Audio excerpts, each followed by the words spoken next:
John Desjarlais, the Indigenous Resource Network, and I'm the executive director. And I'm here with Dakota Kochie, who is the director of government and external relations of the NWMO.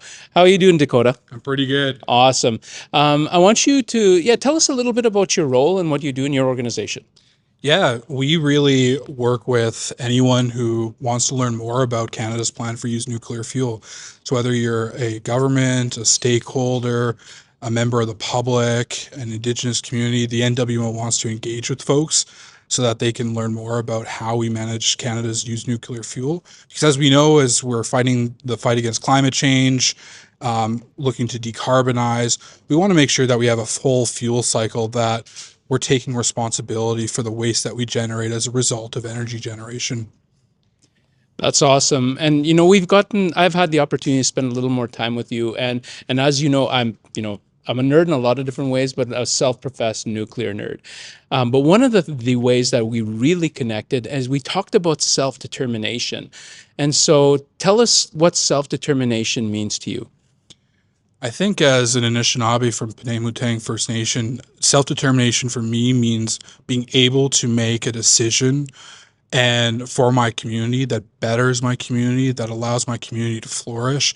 And I think right now in Canada, we're really grappling with how we implement the UN Declaration on the Rights of Indigenous Peoples and making sure that Indigenous communities have the right to free, prior, and informed consent. And I think that's something that we at the NWMO are really proud of doing and making sure that it is at the core of our program. And so for me, in terms of self-determination, it's really making sure that Indigenous peoples have a say in projects and say in developments on their territory, and that they're a part of the projects, because it's 2024, and Indigenous peoples deserve the right to flourish and the rights to grow up in their community and be able to have healthy families. And I think that the right to self-determination advances that.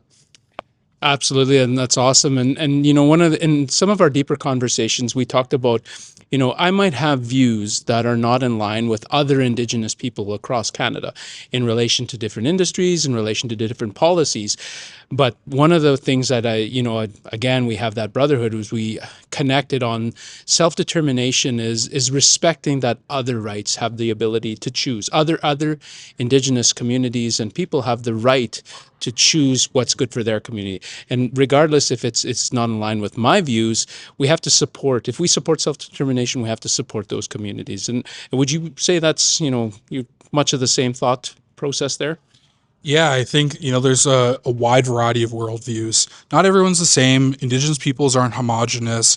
We're not all the same. Whether you're Cree, Mi'kmaq, Métis, Anishinaabe, Haudenosaunee, we all have our own values. And even from a collective level to an individual level, there's many different worldviews. And I think that as project proponents, making sure that you're engaging with everybody and that everyone has an opportunity to learn more, to engage, to be a part of a process. I think that's really the best way that you can help bring those different worldviews into the perspective.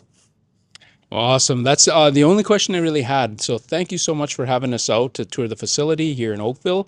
And, we look forward to how we can, again, celebrate that self-determination and talk about, what good Indigenous engagement looks like in this particular sector. And so thank you very much. No problem. Nice having you. My name is Dakota Kochie. I'm a member of Penamutang First Nation. I'm with the Nuclear Waste Management Organization, and I'm a proud Indigenous Resource Network member.